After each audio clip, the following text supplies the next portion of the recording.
So today I'm going to be doing my monthly wrap-up. We're going to talk about all the books that I read in October, but starting with some stats. So my ratings were pretty much all over the place, with a heavy leaning towards my 4-star books, which is solid. 4-star is a great book, so, you know, I'm happy. And the genres that I read are also all over the place. I'm trying to diversify my reading, y'all, so not so fantasy leaning, though I'm still getting some fantasy in there. And I did DNF 2 books this month as well, but those we talked about in a later video when I do my seasonal DNFs. Also, I know there's a lot of books here. I did read 15 books this month, but most of them were short. So I tend to read a lot of large books, so I guess this month it kind of ended up making my stats look weird. But before we dive into all that, let me just tell you what I'm currently reading. I have started Lord of Chaos, and I mean, I'm really enjoying it. I feel like I'm reading it fairly quickly, so hopefully you'll get a review soon.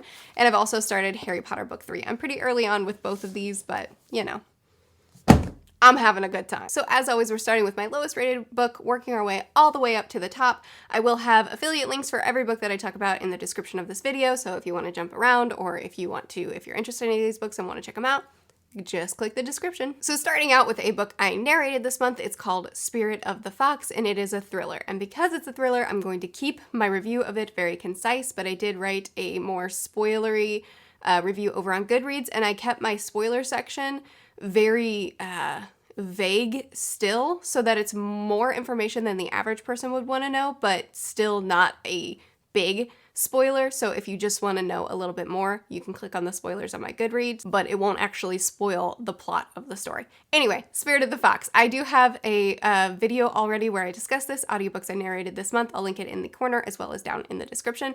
But basically, this is a story about a young girl. She's 21, I think, and she and her father just moved to Japan because of her father's job. Her parents are divorced. Her mom is already living in Japan, and the girl, her name is Mako, that we're following, she is half Japanese. So very quickly into the book, she gets into a sticky situation. She ends up, I guess you could say, abducted and caught up in a string of murders. We follow her as well as another side of her, as well as her parents, the detectives following her, and a couple of other characters as well. This is a book that I have really mixed feelings on. There are things that I really liked about it. There are things that didn't work for me. The author really made the Japanese culture extremely immersive, so if that's something that you're interested in at all, that would probably appeal to you a lot. I also really liked Mako.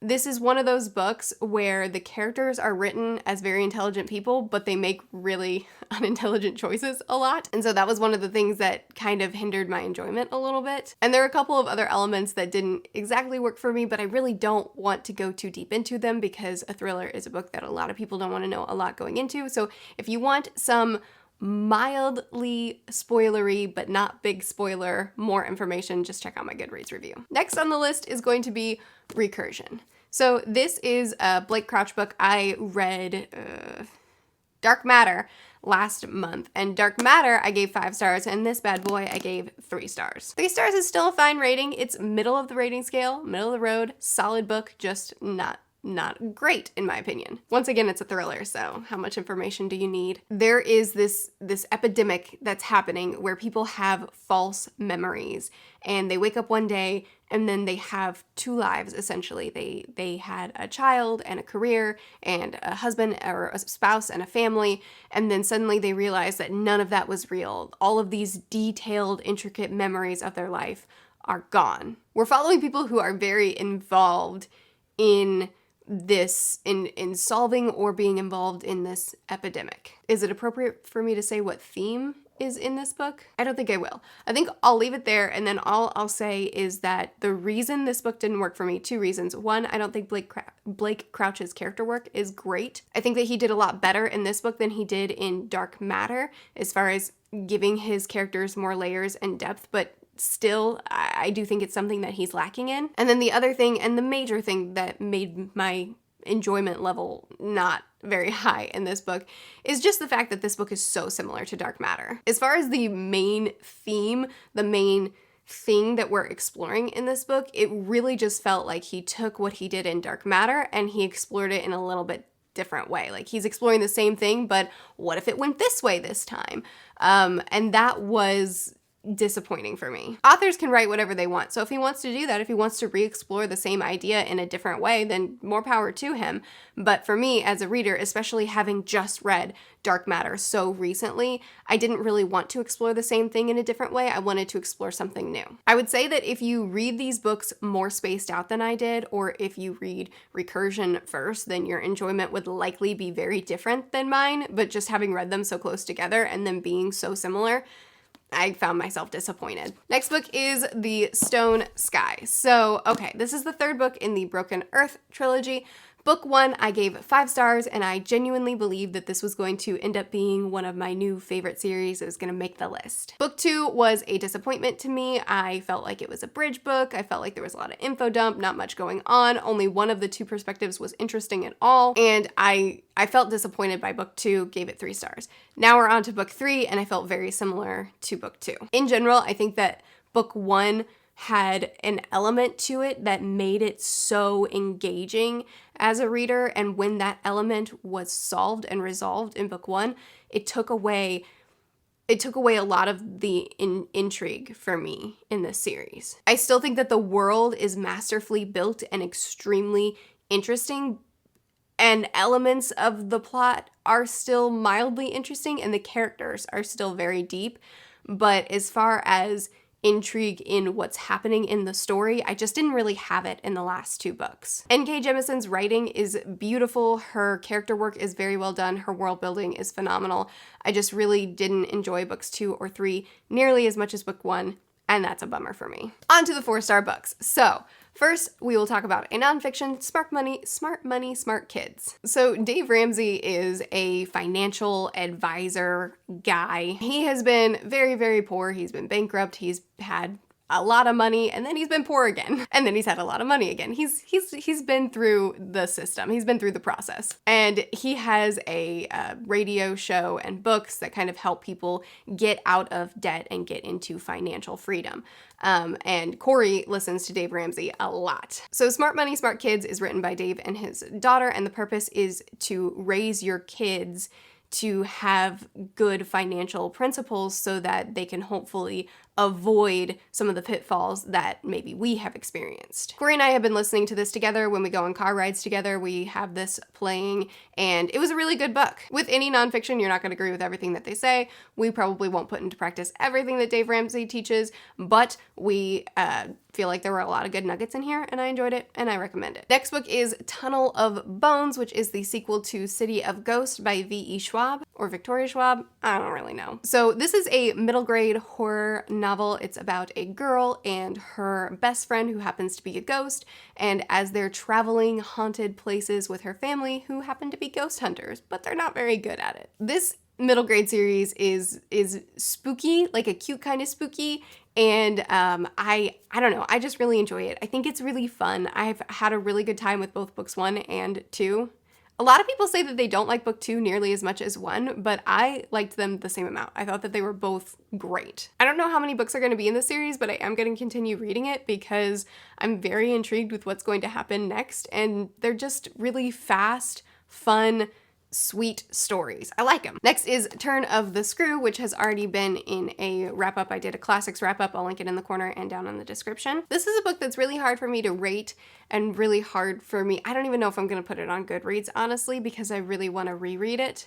I mean, I want to reread it before I rate it because I feel like I need to experience this twice before I really know fully how I feel. Henry James' writing style was some of the most challenging writing I've read in a really long time. His writing is very flowery and very dense, and his sentences have a lot of meaning, and so I found that I was rereading almost everything in this book. I think when you strip away how challenging it was to read such a small book, I only think about the story that was provided to me, I really, really enjoyed the story. It's about a haunting. It's about a nanny that is watching over some kids, and then she starts seeing ghosts, and that's all I'll probably say. It was a really interesting story. I'm already seeing a lot of how the story has had influence on modern horror, and I'm sure I'm going to continue to see it crop up in other books. I really enjoyed the story itself, even though reading the book was such a challenge for me, and I'd really like to read it again so that I can maybe pick up on some of the stuff that I missed the first time. Next is An Absolutely Remarkable Thing by Hank Green. Okay, so this is young adult sci-fi, and it is about a girl named April May who stumbles upon a statue in a park that is very large, and she takes a video of it with her friend. And then that video goes viral because it turns out that one of these statues has been erected in all the major cities all across the world, all at the same time, within just a few moments, and all the security footage in the world that was pointing towards these major sites has been cut out in that little gap of time where the statues were all erected. It's impossible. It can't have happened. And in my mind, that would be a really scary event. So I'm going to say that this is more contemporary than it is sci-fi. It's really a discussion on social commentary, what it would be like to have instant fame, the whirlwind and spiral that you can get lost in, and being influenced by the people around you that look up to you, as opposed to, and stop seeing yourself in a healthy manner. And the social commentary is the main thing that's happening in this book, and then the sci-fi elements are secondary. They're interesting, but they're secondary. I really liked Hank Green's writing a lot. I really liked our main character. She's very flawed, and I found her flaws, while to be frustrating at times because she's a butt, I also found them very relatable, realistic, and just, I really liked April a lot, even though I didn't like her that much. I also really, really, really liked the sci-fi elements of this book, and this is one of the things that bummed me out, is I would have loved for the sci-fi to be taken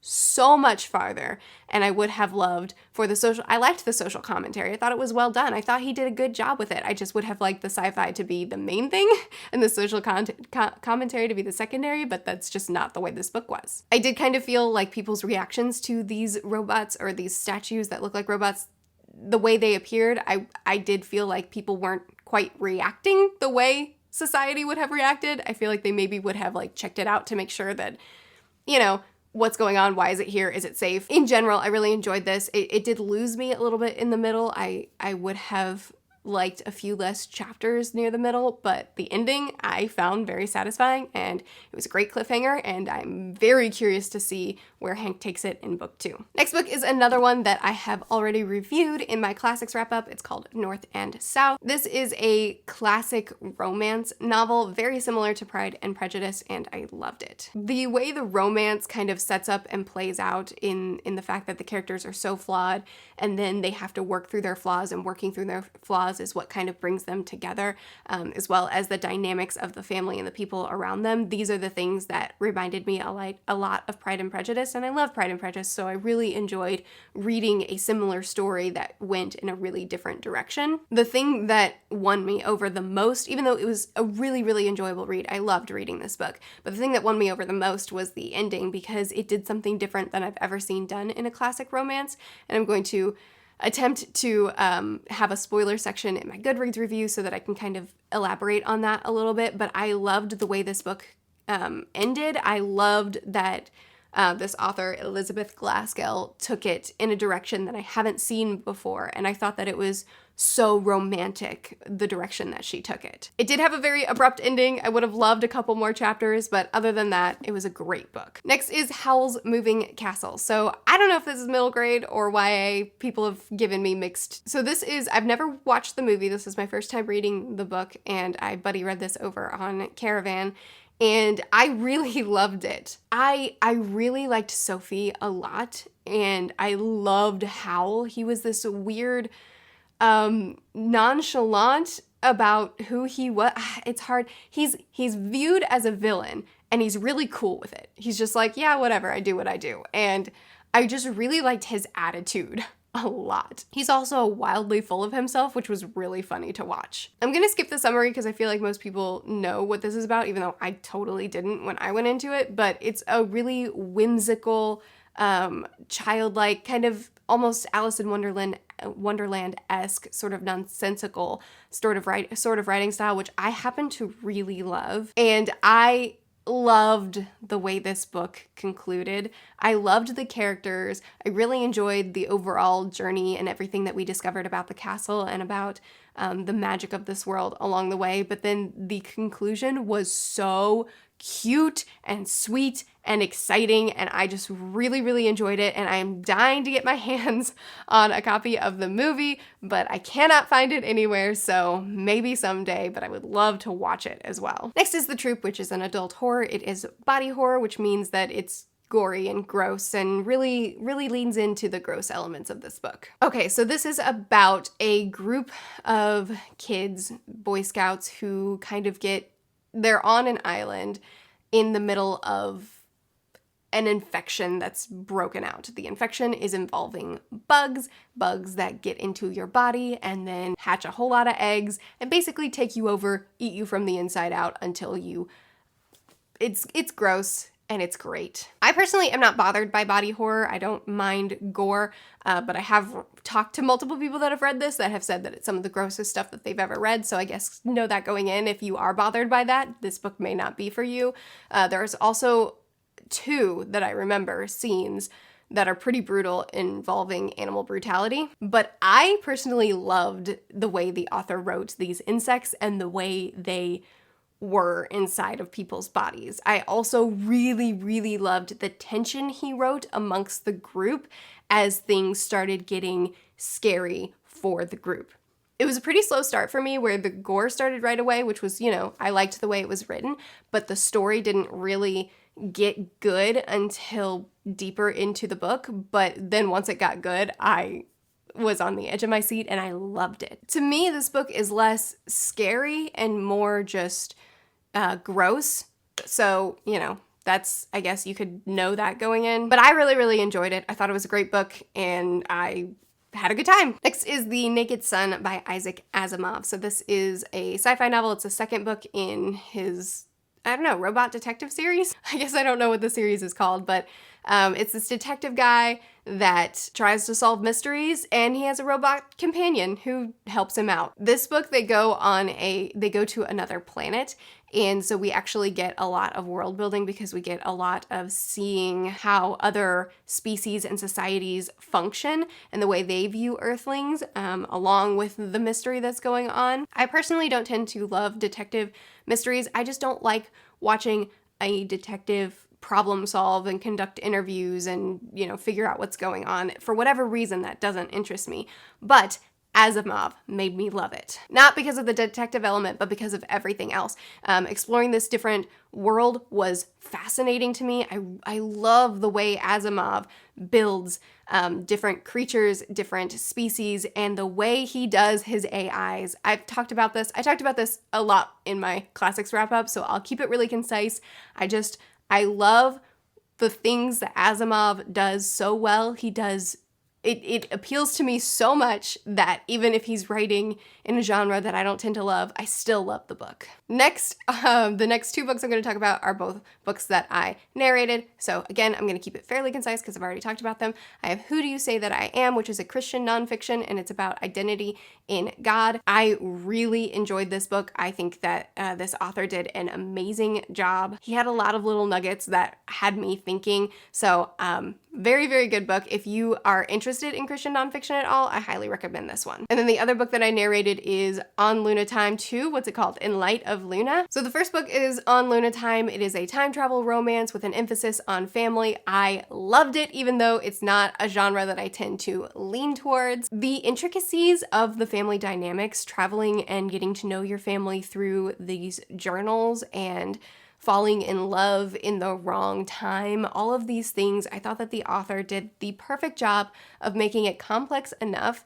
that I was so impressed with how she kept up with it all and how she weaved it all together, but not so complex that I at any point had any trouble keeping up with it all. I highly recommend this series. It's so good, and book 2 was fantastic, and the author decided to extend it to a 3rd book, which I fully am on board with because this story needed more. It had another book to tell, and I happen to know a little bit of her outline for book 3, and I'm so excited for the direction that she's taking it. And finally, we are wrapping up on Harry Potter. I read books 1 and 2 this month. And I do have reviews up for both of them. I'll link them in the description if you want to check them out. This is one of my favorite series. I've reread it a lot, but I haven't reread it in fullness. I haven't reread the whole series recently, and I am just loving my reread. I love this world. I love these characters. It's a big part of my childhood, but it's not just the nostalgia that makes me love it, even though I'm sure that's a big part of it. And I'm loving discussing these books with you guys so much. And the Harry Potter content will continue. So those are some of the books that I read this month, or all the books that I read this month. I'd love to chat with you more about them in the comments. I post videos every Sunday, Tuesday, Thursday, and Saturday. I'll see you guys again soon. Bye.